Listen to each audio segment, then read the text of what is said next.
السلام علیکم ورحمۃ اللہ وبرکاتہ۔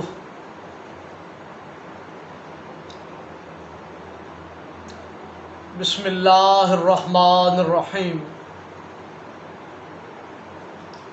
شروع اللہ کے نام سے جو بڑا مہربان نہایت رحم والا ہے۔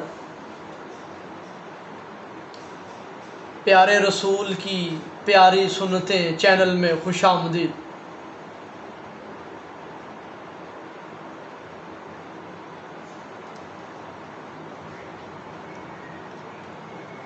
اس میں ہم پیارے نبی صلی اللہ علیہ وآلہ وسلم کی سنتیں علامہ ابن قیم کی مشہور تصنیف زاد المعاد، پھر مختصر زاد المعاد، شیخ الاسلام محمد بن عبد الوہاب رحمۃ اللہ تعالی کی کتاب سے وزارت اسلامی امور و اوقاف دعوت و ارشاد کی شائع کردہ المملکت عربیہ سعودیہ بتا رہے ہیں۔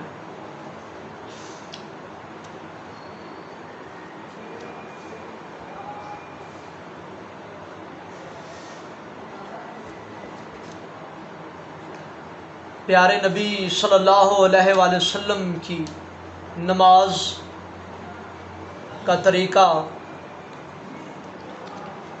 اس میں آج پیارے نبی صلی اللہ علیہ وآلہ وسلم کی نمازوں میں قرات کا طریقہ آپ کو بتلائیں گے۔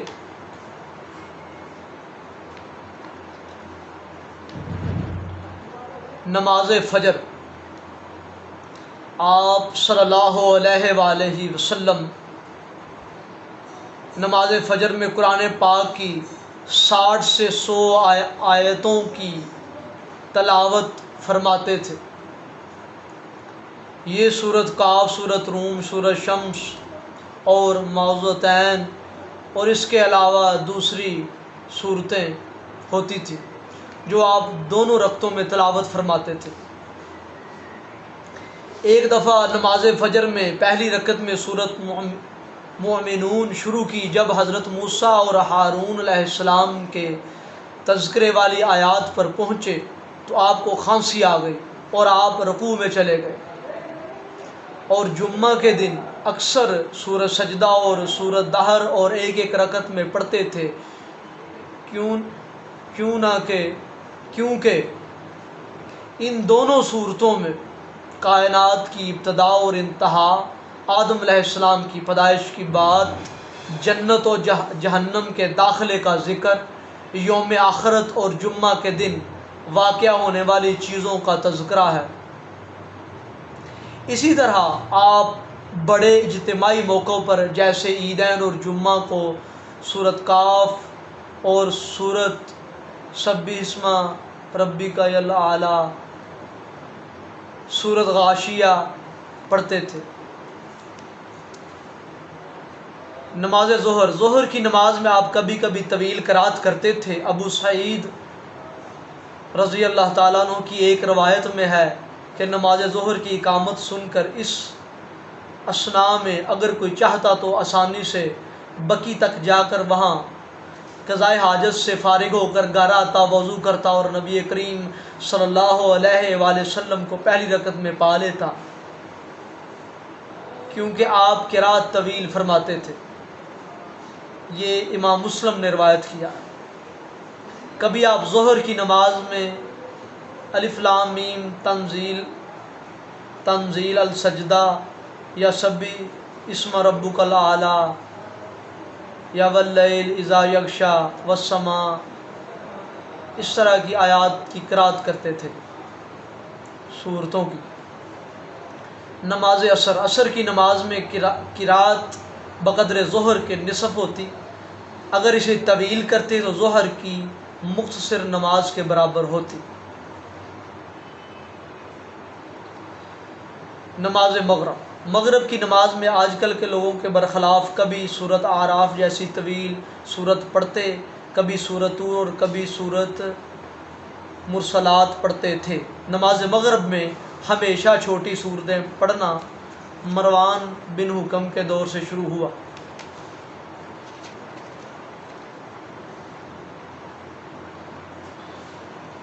پیارے نبی صلی اللہ علیہ وآلہ وسلم نے نماز مغرب میں سورت الف لام میم صاد، سورت صافات، سورت دخان، سورت سبح اسم ربک الاعلی، سورت 3 موضتین وغیرہ پڑھنا بھی ثابت ہے۔ اسی طرح آپ کبھی کبھی چھوٹی صورتیں بھی پڑھتے تھے، اور یہ تمام روایات صحیح اور مشہور ہیں۔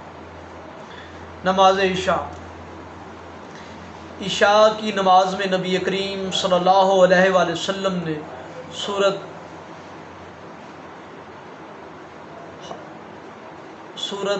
3 پڑھی ہے۔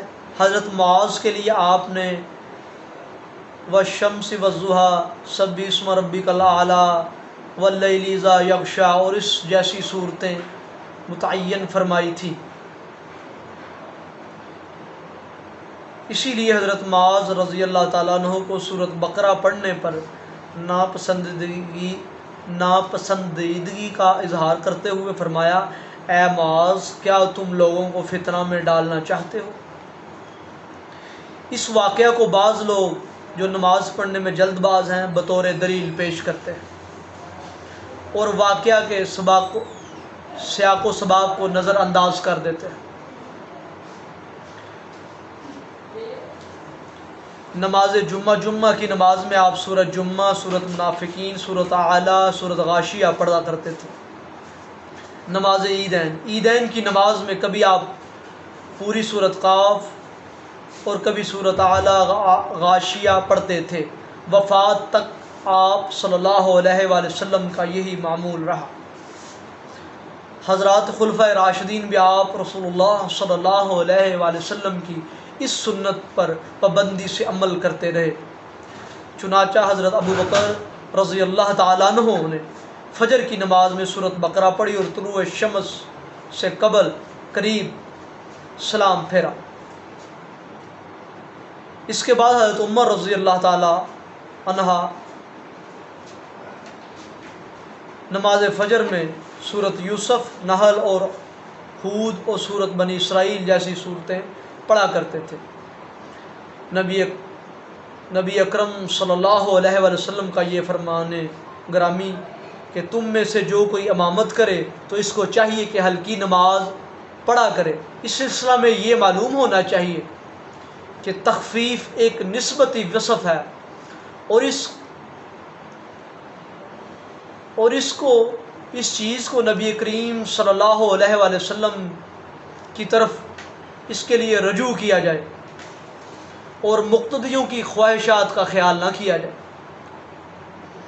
آپ صلی اللہ علیہ وآلہ وسلم کا طریقہ سنت جس پر آپ نے ہمیشگی فرمائی، وہی سارے اختلافات کا حل اور فیصلہ ہے۔ نبی کریم صلی اللہ علیہ وآلہ وسلم جمعہ اور عیدین کے علاوہ تمام نمازوں میں سورت متعین کر کے نہیں پڑھتے تھے۔ اس کے علاوہ وہ کچھ نہ پڑھیں۔ آپ کا معمول تھا جو سورت پوری پڑھتے، کبھی ایک سورت 2 رکعتوں میں پوری کرتے، لیکن ایک ہی سورت 2 رکعتوں میں آپ کم پڑھتے تھے۔ سورت کا آخری یا درمیانی حصہ پڑھنا ثابت نہیں۔ ایک رکعت میں 2 سورتیں بھی آپ پڑھ لیتے تھے، لیکن نفل نمازوں میں، فرض میں نہیں۔ ہر نماز میں پہلی رکعت دوسری رکعت سے زیادہ طویل ہوتی تھی۔ بسا اوقات آپ صلی اللہ علیہ وآلہ وسلم قدموں کی آواز نہ آنے تک طویل کرتے تھے۔ آگے انشاءاللہ تعالی اللہ کی توفیق سے ہم پیارے نبی صلی اللہ علیہ وآلہ وسلم کے رکوع کا طریقہ انشاءاللہ آپ کے سامنے بیان کریں گے۔ میں ایک ادنا سا طالب علم ہوں۔ میں نے اس بک کا مطالعہ کیا جس میں پیارے نبی صلی اللہ علیہ وآلہ وسلم کی مستند سنتیں الحمدللہ ایک مستند علماء جنہوں نے بیان کی تھی عوام الناس کے سامنے رکھی جائیں اور فرقہ واریت سے بالا تر۔ باقی تحقیق کرنے کا ہر مسلمان کو حق ہے۔ معصوم الخطا صرف پیارے نبی صلی اللہ علیہ وآلہ وسلم کی ذات ہیں، باقی کسی انسان سے بھی غلطی ہو سکتی ہے۔ اللہ تعالیٰ اللہ اور اس کے رسول کے مطابق ہمیں زندگی گزارنے کی توفیق عطا فرمائے۔ نیکسٹ سبق میں انشاءاللہ پھر حاضر ہوں گے۔ السلام علیکم ورحمۃ اللہ وبرکاتہ۔